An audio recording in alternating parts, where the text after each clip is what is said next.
Hermano, dame tu mano, vamos juntos a buscar una cosa pequeñita que se llama libertad.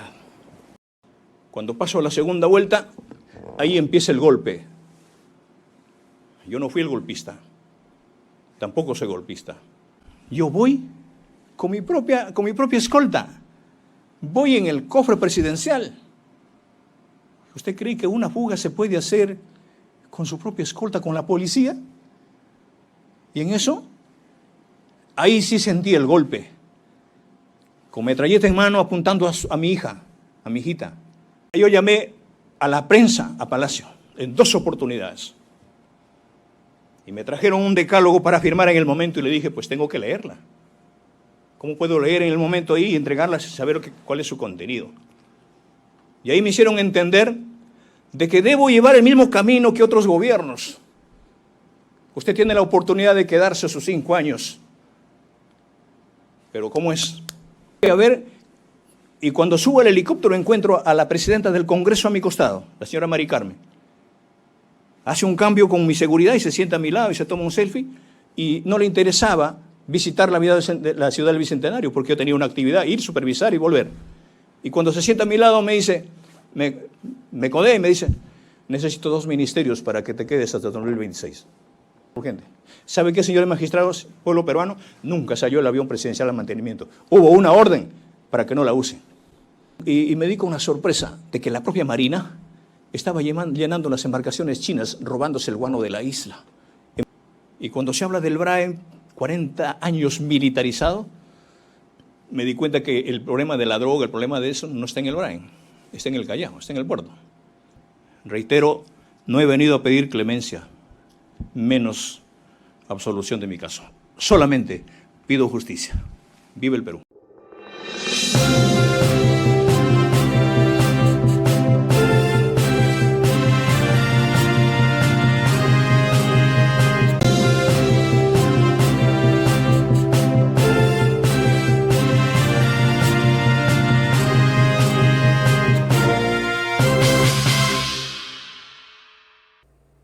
Bienvenidos a la información.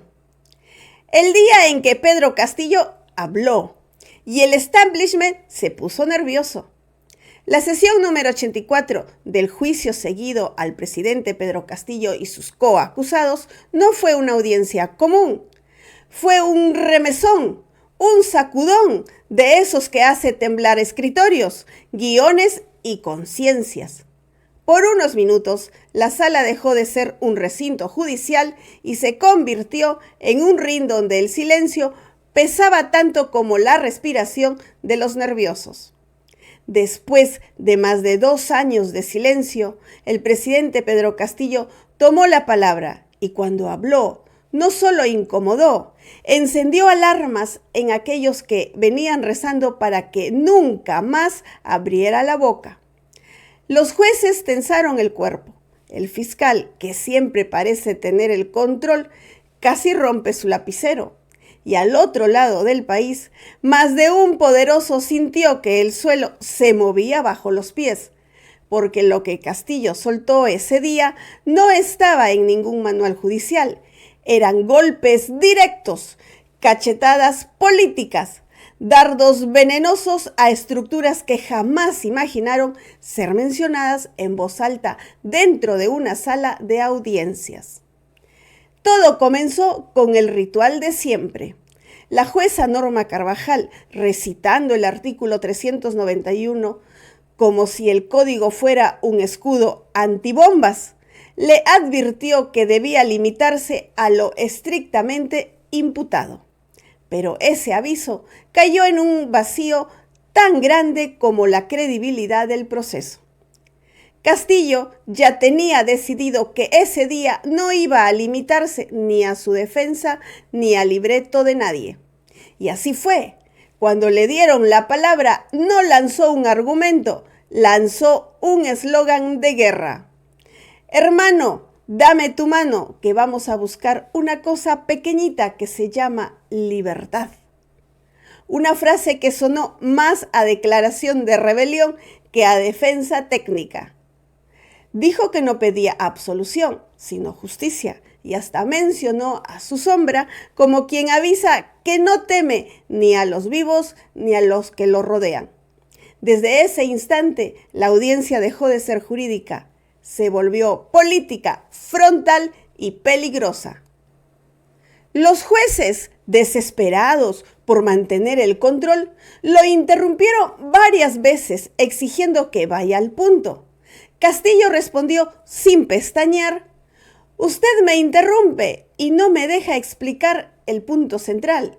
Y entonces abrió una caja de Pandora que nadie en la sala estaba preparado para cerrar.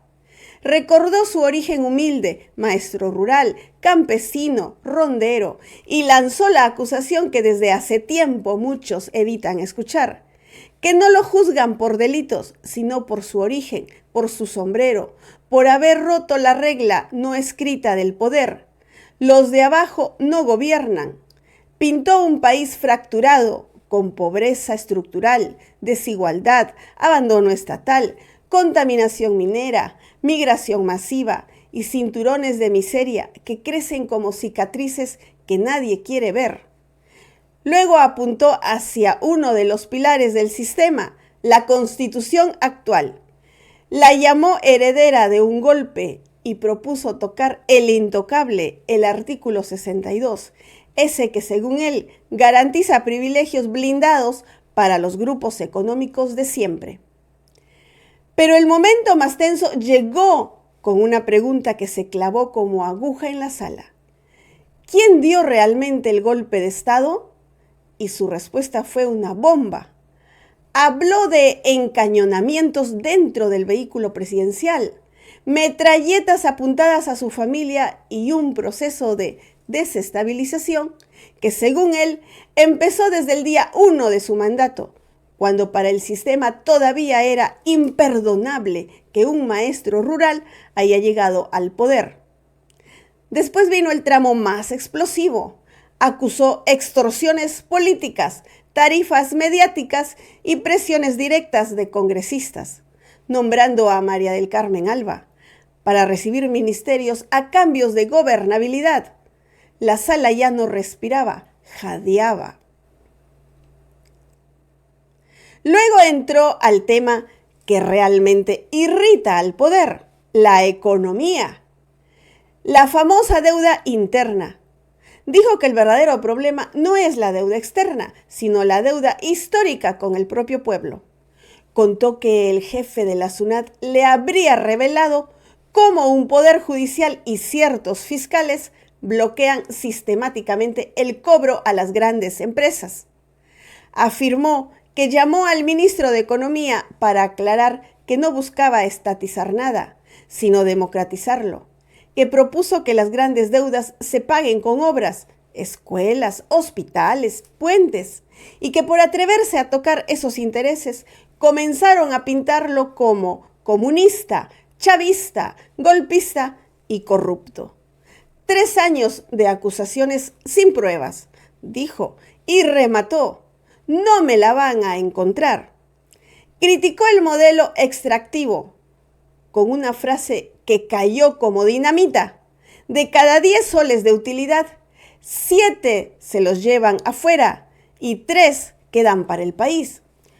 Propuso invertir esa ecuación para declarar en emergencia la educación, la salud y la agricultura. Y ahí soltó el martillazo que dejó sin aire a la sala. Por hacer eso, por tocar esos intereses, me hicieron golpe de Estado y me metieron preso. Y aquí estoy. Desde ese punto, la audiencia dejó de ser audiencia. Fue un incendio. Castillo acusó a la Fuerza Aérea de impedirle usar el avión presidencial, a la Marina de irregularidades con el guano de las islas, al Estado de no tener ni un aeropuerto completamente propio y al narcotráfico de operar realmente en el Callao, no en el Brain. Y remató con la ironía más incómoda de la tarde. El Brain, dijo, es una zona completamente militarizada, controlada, centímetro a centímetro por fuerzas del Estado. Y ahí no encuentran droga, pero en el Callao sí, dejó caer la pregunta que quedó flotando como un golpe al mentón. Cuando terminó, no hubo silencio, hubo un eco tenso, molesto, que obligó a más de uno a tragarse la incomodidad. Ese día, Pedro Castillo no fue solo un acusado, fue un hombre devolviendo cada golpe que según él recibió. Sus afirmaciones podrán verificarse o no, pero algo innegable. La sesión 84 ya está en la historia. Fue el día en que el presidente Pedro Castillo habló y el establishment se puso nervioso. Bienvenidos a su canal Poder Soberano TV Oficial, despertando el verdadero poder que vive en ti. Y así comenzamos.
Bienvenidos.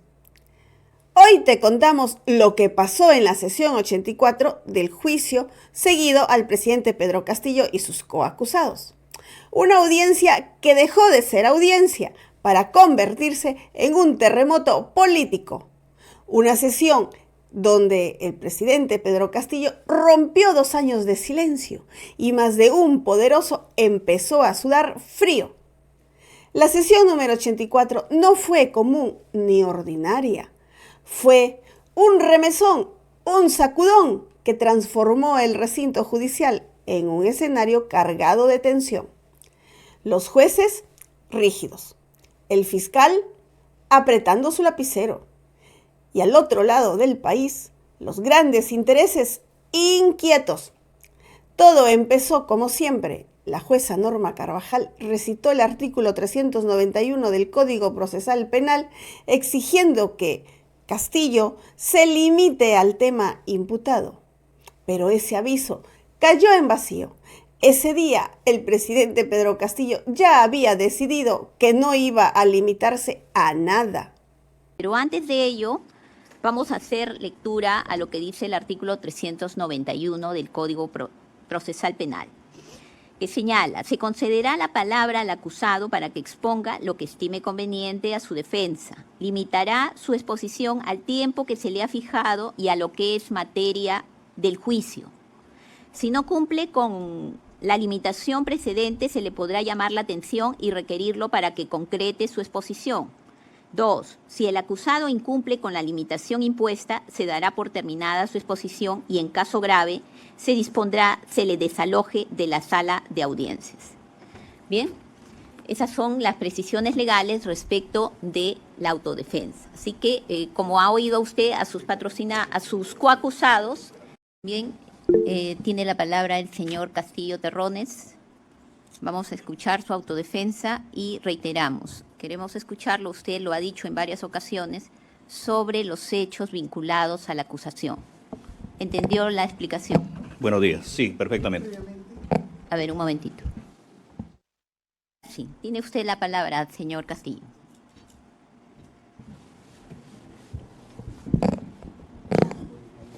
Buenos días, señores jueces. Buenos días, pueblo peruano. Cuando dieron la palabra, no lanzó una defensa técnica, lanzó un desafío.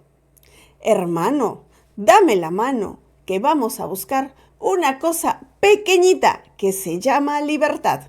Desde ese momento, la audiencia dejó de ser jurídica y se volvió política. Sí, tiene usted la palabra, señor Castillo.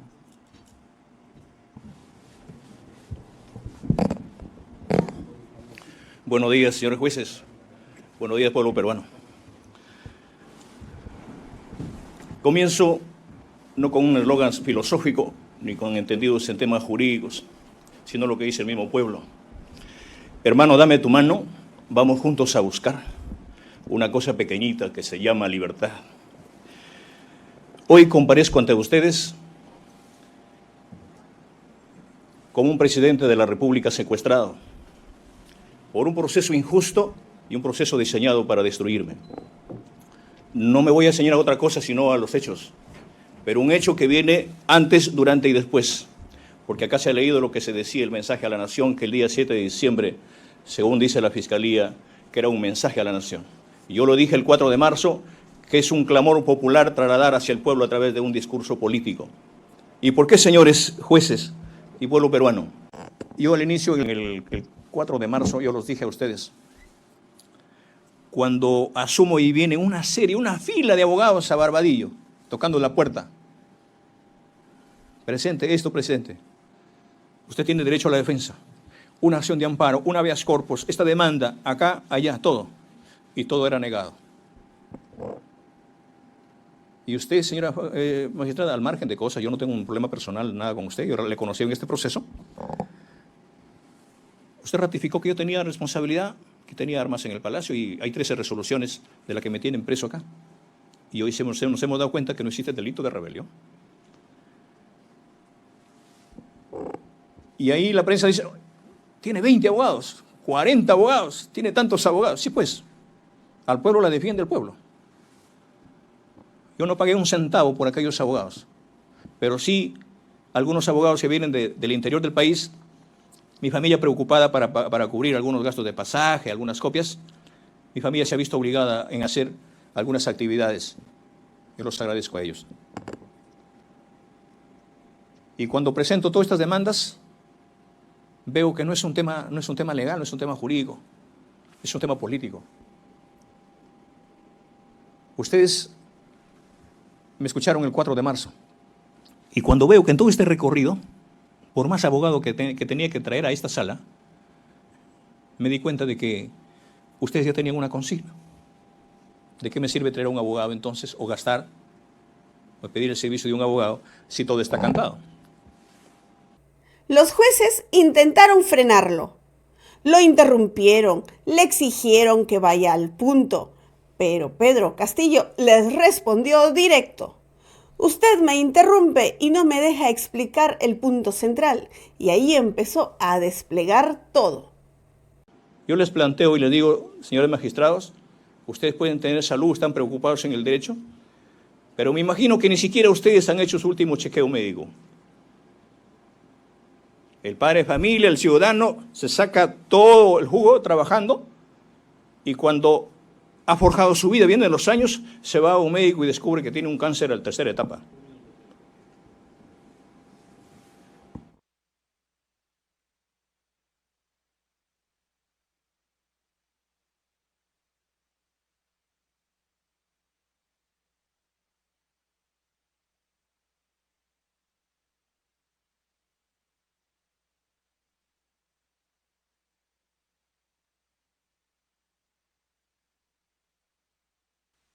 Bien, conforme se indicó y de acuerdo a lo que dispone el artículo 391, le recordamos. Hemos oído sus antecedentes, aspectos generales, y son 20 minutos que va. Le pedimos, por favor, que centre su...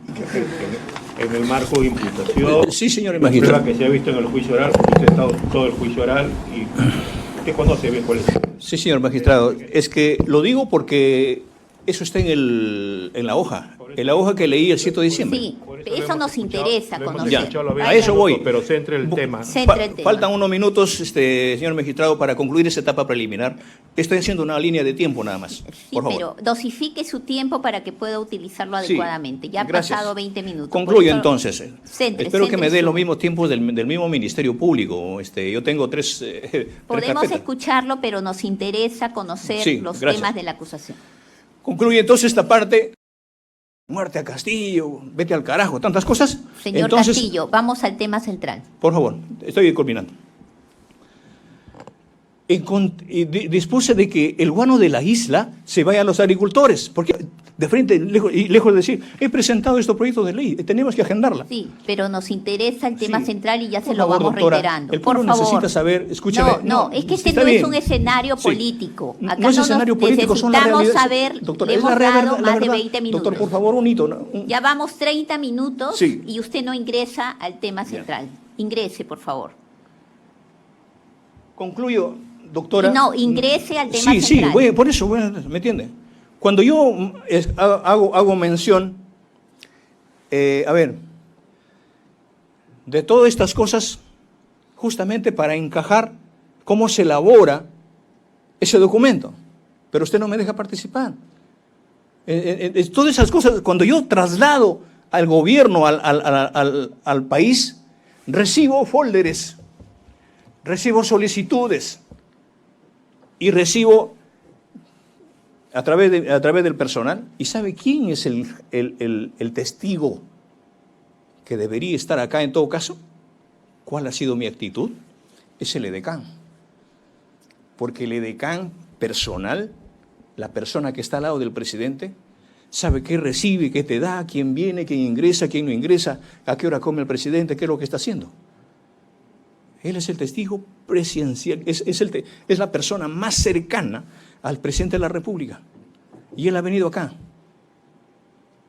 A él y a mí, nadie nos puede poner una verdad ajena. Porque con estos señores que están acá, si bien es cierto nos hemos reunido con el doctor Aníbal, la doctora Betsy, fue porque yo ya llegaba a una tercera vacancia presidencial.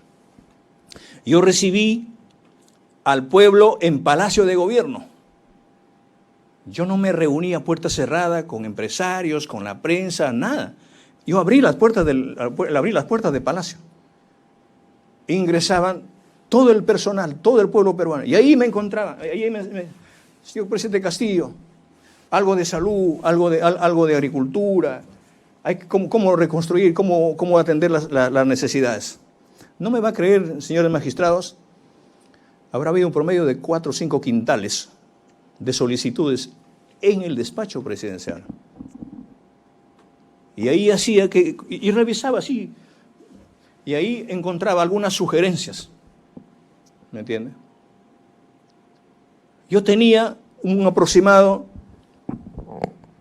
de 16 a 17 mensajes a la nación o discursos al país, elaborados con su CD, con su CV, y todos los he revisado. Yo me la he revisado. Acá no hay que hoy guarda relación de lo que dijo el doctor Aníbal, de lo que... No, nada. O sea, se me cree inepto para revisar un escrito. Y cuando se gesta todas estas cosas, el 6 de diciembre yo llamo al señor Mendieta para que llame a algunos ministros que tenía y mis abogados. Estaba el doctor Pepe Manchego, el doctor Benji Espinosa, los ministros como el ministro de Justicia, y empezábamos a estructurar cómo voy a participar al siguiente día en el Congreso, 3 de la tarde. Yo quisiera que ustedes le hagan un seguimiento a la notificación de la tercera moción de vacancia, cuando llega a Palacio de Gobierno, y no la pude recepcionar porque estaba invisible. Nunca llegó la notificación para asistir. La regresamos porque no se podía leer. Recordó su origen, maestro rural, rondero, campesino. Dijo que no lo juzgan por delitos, sino por su procedencia, y dibujó el mapa de un país roto: pobreza, desigualdad, abandono, contaminación minera, migración masiva, cinturones de miseria. Yo vengo del Ande, yo vengo de Puña, soy un maestro rural con 24 años de servicio en la escuela donde no hay presencia del Estado.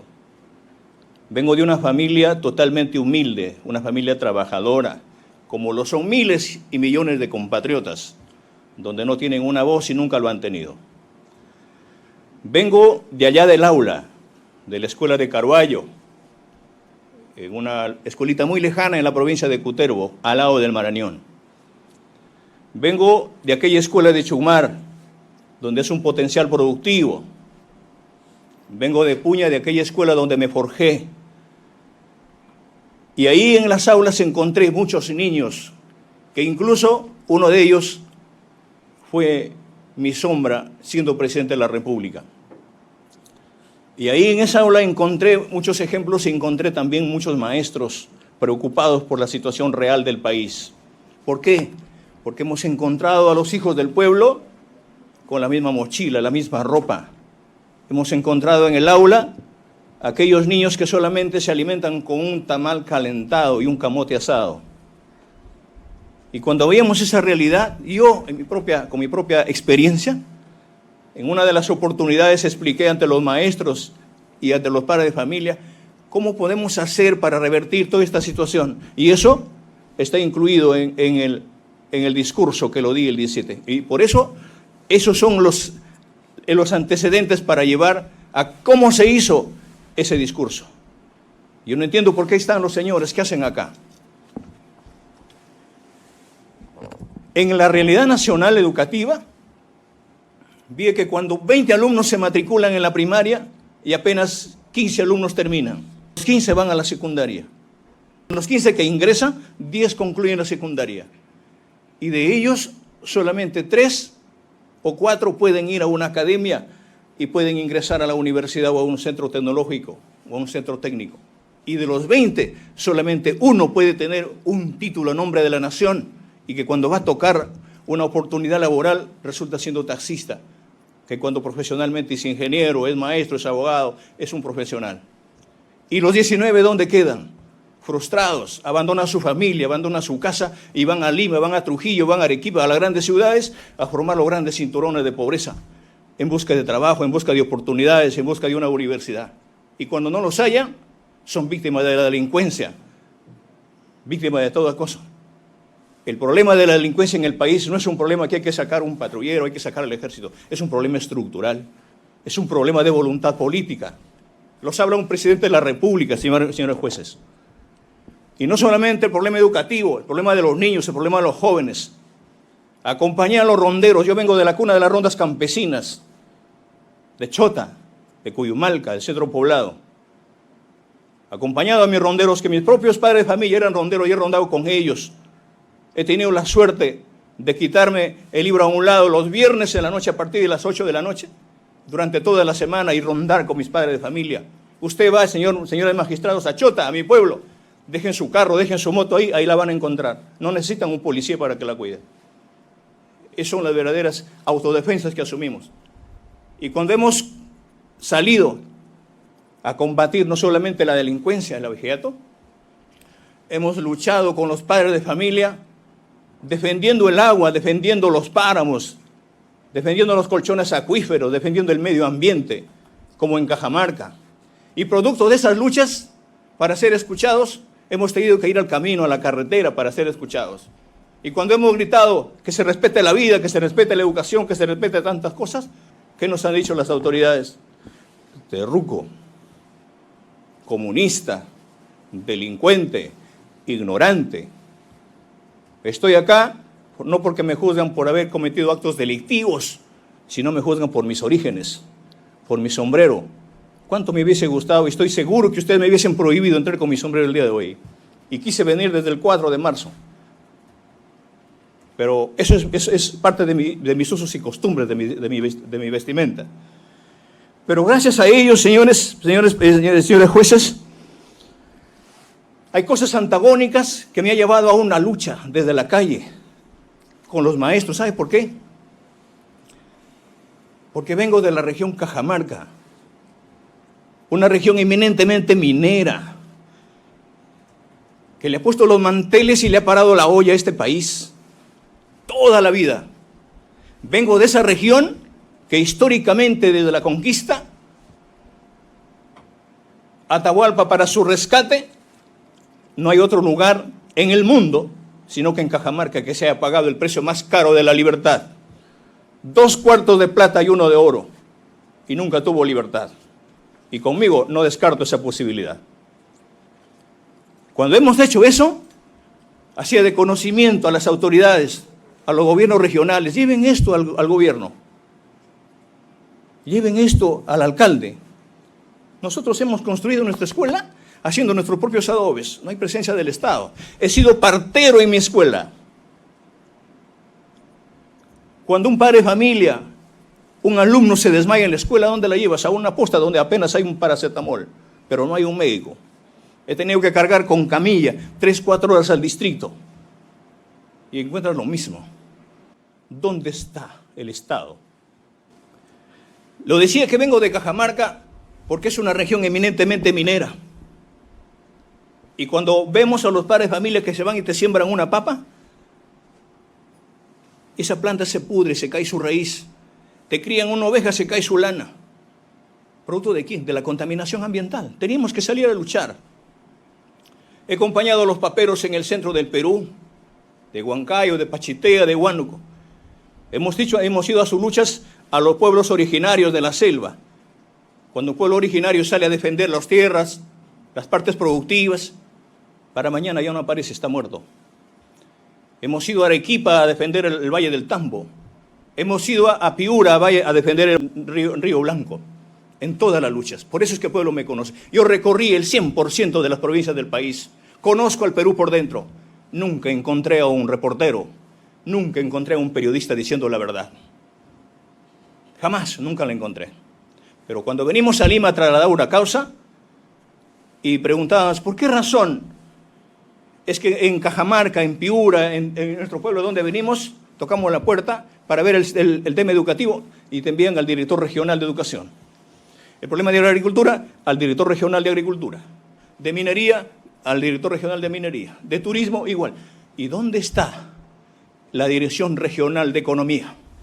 ¿Por qué no se descentraliza la economía?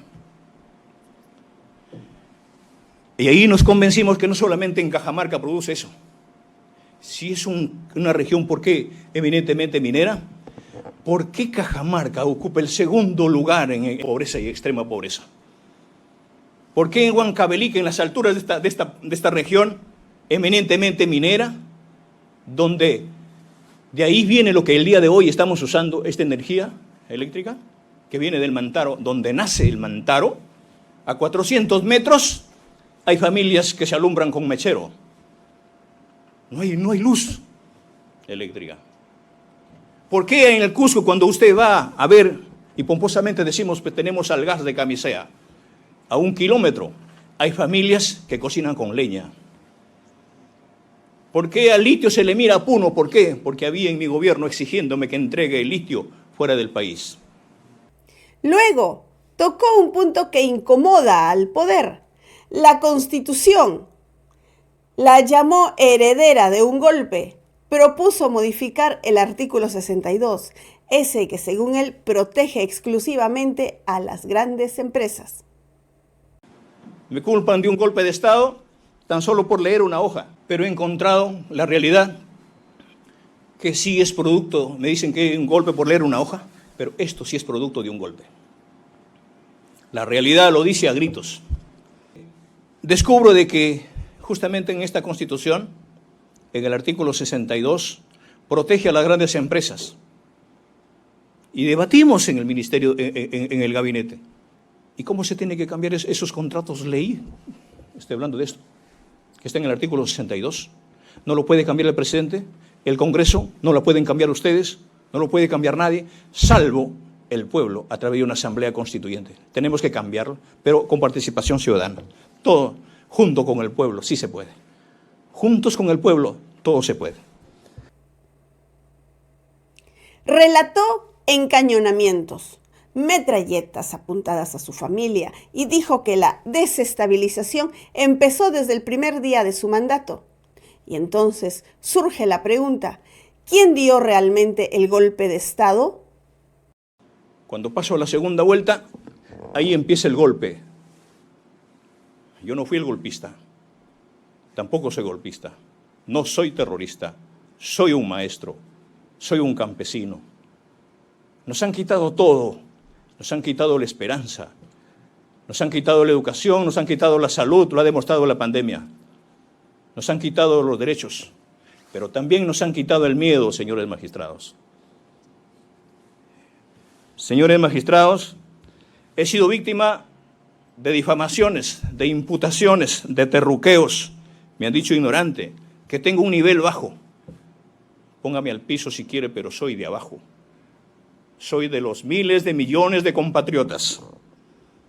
Y cuando empiezo a cobrar las grandes deudas, salpica el problema con Pedro Castillo. No como individuo, sino como un gobierno que dice, hoy ha entrado un gobierno comunista, te va a quitar tu casa. Es un chavista, es un golpista. Hay que meterle los ojos en Zarratea. Hay que crear el Neficop. Pon el caso de Anguía, de su esposa, de su hija, de sus hermanos, el gabinete en la sombra de los niños, tantas cosas. 3 años, señores magistrados, a mí se me ha incluido por actos de corrupción. Y no me la van a encontrar porque yo no vine para eso. Y acá la digo al país y ante ustedes. Si a mí me encuentran una cuenta donde haya jalado un centavo para Pedro Castillo, para mí, o haber una cuenta afuera, o tener una propiedad, y me encuentran un indicio de corrupción, yo no voy a pedir pena de cárcel. Pido pena de muerte. Porque eso es lo que se tiene que corregir en el país. Que empiecen por mí. ¿Dónde están las pruebas? Yo voy con mi propia escolta. Voy en el cofre presidencial. ¿Usted cree que una fuga se puede hacer con su propia escolta, con la policía? Y en eso, ahí sí sentí el golpe. Con metralleta en mano apuntando a mi hija, a mi hijita, que es mi talón de Aquiles. Un abrazo, Alondrita. Apuntan y mi hija estalla en llanto. Papá, te van a matar. Me dice. Tranquilo, hijita. No, lloraba desesperadamente. Y para cubrir a mi hija, tenía que dar la cara, tenía que salir.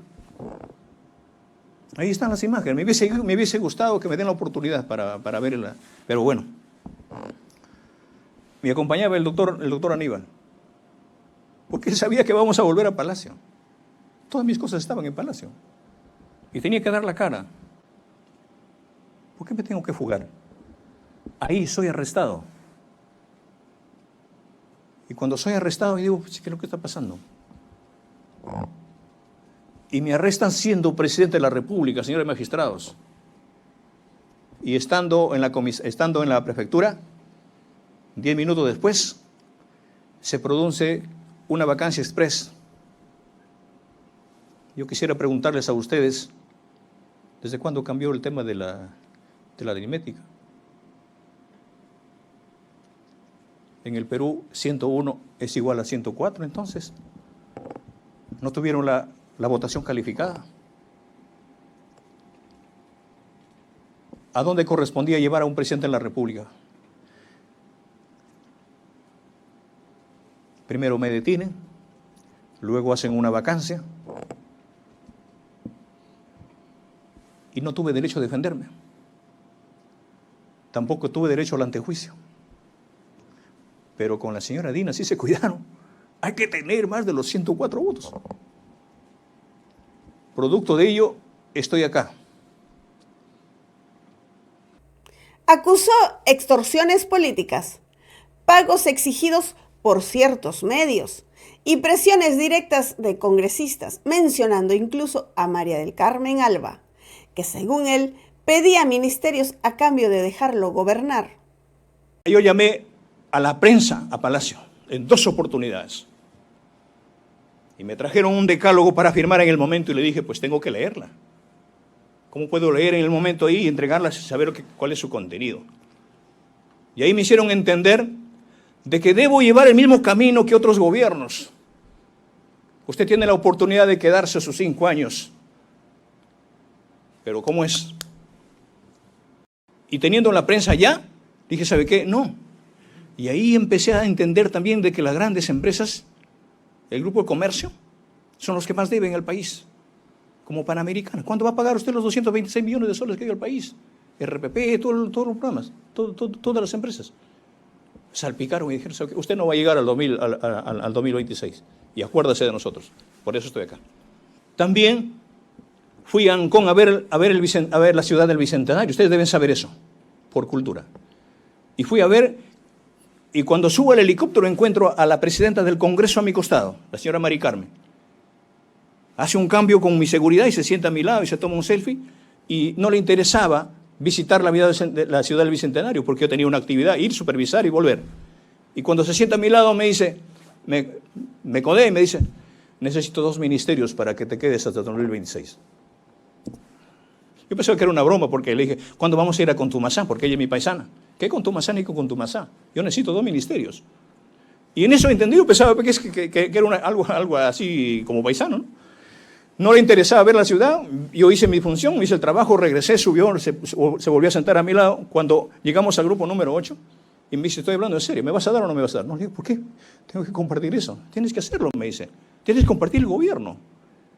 Tienes que hacerlo, si no, ¿cómo vas a gobernar? Por eso es que hicieron conmigo y pusieron a una y otra persona para ver, ¿sabes qué? Hacete esto y el resto. Porque yo no me sometí para eso. Y al final él me dijo, ¿sabes qué? Si no me vas a dar los 2 ministerios, quiero que no me la toques a los agroexportadores de Ica, porque ahí trabaja mi marido. Luego entró al punto que más irrita a los que mandan, la deuda interna. Dijo que el problema no es lo que el Perú debe afuera, sino lo que el Estado le debe a su propio pueblo. Contó que el jefe de SUNAT le habría dicho que el Poder Judicial y ciertos fiscales frenan los cobros a grandes empresas. Afirmó que llamó al ministro de Economía. No quiero estatizar, quiero democratizar la economía. Dijo que quería que las grandes deudas se paguen con obras, escuelas, hospitales, puentes, y que por tocar esos intereses lo pintaron como comunista, chavista, golpista y corrupto. 3 años me acusaron de corrupción, dijo, y no me la van a encontrar. Criticó el modelo extractivo. De cada 10 soles de utilidad, 7 se los llevan afuera y solo 3 quedan en el Perú. Propuso invertir esa ecuación para declarar en emergencia educación, salud y agricultura. Y lanzó el martillazo. Por hacer eso, por tocar esos intereses, me hicieron golpe de Estado y me metieron preso. Y aquí estoy. Y me di cuenta que el Estado y el gobierno, la deuda más grande no es la deuda externa, es la deuda interna. Educación, salud, agricultura para el pueblo peruano. En ese entender, llamé al directivo de la SUNAT. Quiero que me exponga usted, señor, ¿cuál es el problema? ¿Por qué? ¿Qué está pasando con el país? Hay empresas mineras, petroleras, gasíferas, madereras. ¿Y por qué hay tanta desigualdad? ¿Qué es lo que está pasando? Y el jefe de la SUNAT me dice, ¿sabe qué? Nosotros hemos venido cobrando las grandes deudas, pero hay un poder judicial, hay fiscales que le dan la mano a las empresas y le dicen, ¿sabes qué? No te preocupes, que esas grandes deudas no vas a pagar porque hay que esperar que se hagan. Ellos son deudas viejas. Y las nuevas hay que esperar que se hagan viejas. Pero no importó. Llamé al ministro de Economía y le dije, acá no se trata de estatizar la economía, se trata de democratizarla. En ese entender, fueron aquellas empresas que miraron al país y miraron al gobierno, que no pedía para el bolsillo, no pedía para mí, no pedía para el ministro, pedía para mi pueblo. O en todo caso, que esas deudas se canjeen con obras, que se hagan puentes, que se hagan escuelas, que se hagan hospitales. Y cuando empiezo a cobrar las grandes deudas, salpica el problema con Pedro Castillo, no como individuo, sino como un gobierno que dice, hoy ha entrado un gobierno comunista, te va a quitar tu casa, es un chavista, es un golpista, hay que meterle los ojos en Zarratea, hay que crear el Neficop. Pon el caso de Anguía, de su esposa, de su hija, de sus hermanos, el gabinete en la sombra de los niños, tantas cosas. 3 años, señores magistrados, a mí se me ha incluido por actos de corrupción. Y no me la van a encontrar porque yo no vine para eso. Y acá la digo al país y ante ustedes. Si a mí me encuentran una cuenta donde haya jalado un centavo para Pedro Castillo, para mí, o haber una cuenta afuera, o tener una propiedad, y me encuentran un indicio de corrupción, yo no voy a pedir pena de cárcel. Pido pena de muerte. Porque eso es lo que se tiene que corregir en el país. Que empiecen por mí. ¿Dónde están las pruebas? Ahí aparece, yo llamé a la prensa a Palacio en 2 oportunidades. Y me trajeron un decálogo para firmar en el momento y le dije, pues tengo que leerla. ¿Cómo puedo leer en el momento ahí y entregarla sin saber cuál es su contenido? Y ahí me hicieron entender de que debo llevar el mismo camino que otros gobiernos. Usted tiene la oportunidad de quedarse sus 5 años. Pero ¿cómo es? Esa plata que les prohibí a los medios de comunicación, la destiné para Juliaca, para el agua potable, a Alto Piura y al Hospital Antonio Lorena del Cusco. Aquellas grandes empresas preocupadas porque no firmaba su hoja de ruta y porque empecé a pagar las grandes deudas históricas al país, le dije, ¿qué tenemos que plantearle a este Congreso? Y viniendo de Lima decía, pucha, que hay un Congreso, un Poder Ejecutivo, un Poder Legislativo, un Poder Judicial. Hay que ir y tocar las puertas de este Congreso para que hagan las leyes a favor de los que nos han elegido. Y planteé que hay que terminar con el problema educativo y se geste el ingreso libre a las universidades. ¿Cuántos jóvenes luchando las puertas en las universidades terminan las secundarias, no pueden ingresar? Hoy, hasta el 2025, ya hubiésemos implementado el ingreso libre a las universidades. Llamé al ministro de Salud y le planteé el primer nivel de atención. Yo les planteo y les digo, señores magistrados, ustedes pueden tener salud, están preocupados en el derecho, pero me imagino que ni siquiera ustedes han hecho su último chequeo médico. El padre de familia, el ciudadano, se saca todo el jugo trabajando y cuando ha forjado su vida, vienen los años, se va a un médico y descubre que tiene un cáncer a la 3ª etapa. Concluye entonces esta parte donde descubro de que justamente en esta Constitución, en el artículo 62, protege a las grandes empresas. Y debatimos en el ministerio, en el gabinete. ¿Y por qué tiene que pasar eso donde se llevan la grande riqueza en el país? ¿A dónde se la lleva? ¿Por qué no se queda con nosotros? Y cuando se habla del BRAE, 40 años militarizado, me di cuenta que el problema de la droga, el problema de eso, no está en el BRAE, está en el Callao, está en el puerto. Ahí gesto y hago de manifiesto al país, cuando llevo a los ministros, a un consejo de ministros descentralizado, ahí recibo el clamor de muchos compañeros, de muchas organizaciones, del pueblo organizado. Entonces ahí, convencido de que de todas las utilidades que llevan las grandes empresas hacia afuera, de cada 10 soles que nos explotan, porque hemos pasado la era del guano, del salitre, del caucho, de la plata, del oro. Hoy estamos en la época del litio. Y se van a seguir explotando. Pero de cada 10 soles de utilidad, 7 soles se llevan los grandes empresarios. Y 3 soles se queda para nosotros. Yo planteé revertir eso. Y eso se los asustó. Pero no para quitarle, sino para sentarnos y conversar y ponernos de acuerdo por el país. Y cuando planteo eso, que 7 soles se quede para nosotros y 3 soles se la llevan porque hay años explotando, ¿para qué? Para declarar en emergencia la educación, para pagar las múltiples deudas, para declarar en emergencia la salud y la agricultura. Es decir, mi gobierno quería garantizar a un hombre educado, un hombre sano y un hombre profesional. Eso fue lo que salpicó, lo que rebasó el vaso. Y teniendo la prensa ya, dije, ¿sabe qué? No. Y ahí empecé a entender también de que las grandes empresas, el grupo de comercio, son los que más deben al país, como Panamericana. ¿Cuánto va a pagar usted los 226 millones de soles que dio al país?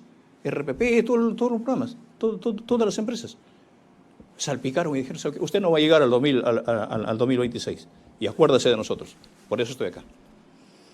Producto de eso, cuando digo que hay que demostrar, invertir eso, ¿para qué?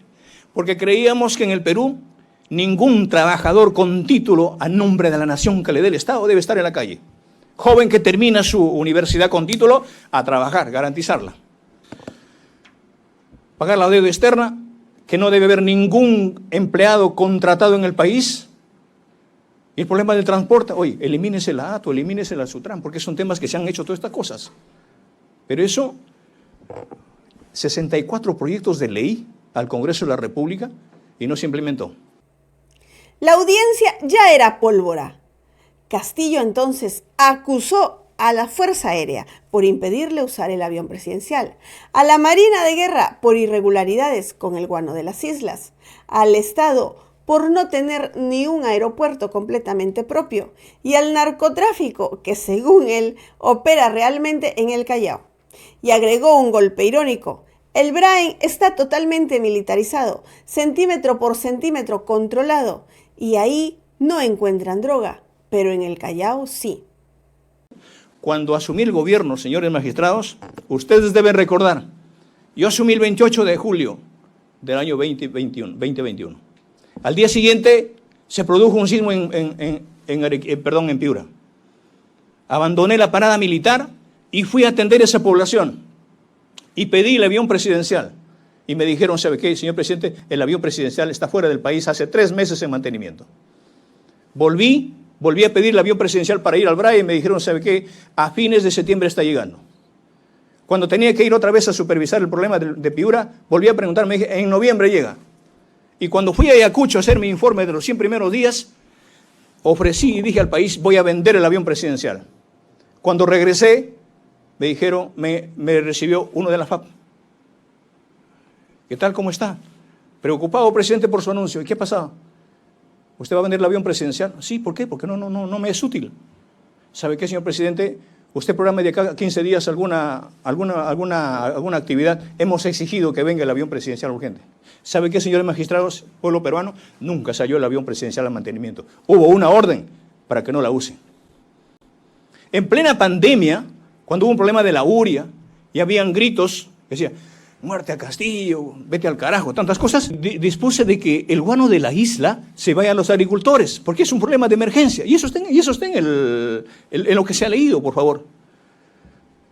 Y me di con una sorpresa de que la propia Marina estaba llenando las embarcaciones chinas, robándose el guano de la isla, en vez de darle el abono al pueblo peruano. Todas esas cosas el pueblo debe saberlas. Va a haber un momento que el pueblo sepa todos los detalles. Me doy cuenta que no tenemos un aeropuerto del Estado. Una pista, 1 metro de pista, no corresponde al Estado, no corresponde al país. Está concesionada. Por eso los peajes. Y los peajes no deben existir. El 100% de los peajes en el país debe desaparecer. Su discurso lo finalizó diciendo que no pide absolución, exige justicia. Señores magistrados,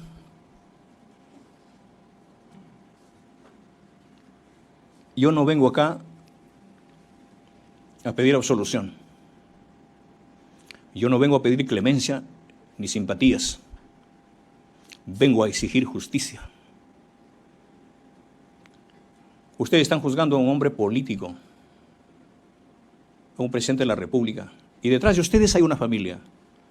Son académicos, son magistrados, están enseñando lo que es el derecho, pero estoy seguro también de que su entorno o los que le siguen a ustedes, también hay una situación de que la historia nos juzgue. Hagan lo correcto. pero el hecho de continuar en un escenario dándole derechos a la población, eso no nos van a quitar. Eso no vamos a mediar esta situación. Yo reitero, ¿qué hacen estos señores acá? Que nada tuvieron que hacer, nada tuvieron que ver con esta responsabilidad, que es netamente mía. A mí me han pedido que me identifique. Señores, yo decía acá, José Pedro Castillo, junto con el pueblo. Y esto es lo que tenemos que hacer para el 2026, para recuperar el país. Nuevamente, déjeme terminar diciendo, y soy cristiano, soy católico, y pido a Jesucristo de que así como entregó su vida por un mundo mejor, que cuide a mi pueblo y cuide a mi familia. Y también perdone a los que ven al mundo distinto. Reitero, no he venido a pedir clemencia, menos absolución de mi caso. Solamente pido justicia. Viva el Perú. Cuando terminó, no hubo silencio. Hubo un eco incómodo, molesto, imposible de ignorar. Ese día, el presidente Pedro Castillo no fue solo un acusado, fue un hombre devolviendo cada golpe que, según él, le hicieron. La sesión 84 no se olvidará. Fue el día en que el presidente Pedro Castillo habló y el establishment se puso nervioso. ¿Y usted qué opina del pronunciamiento político del presidente Pedro Castillo? Déjenos su comentario, comparta la información, apóyenos con su valioso like, suscríbase al canal Poder Soberano TV Oficial, activando la campanita para recibir más información. Muchas gracias por su atención. Hasta una próxima edición. Permiso.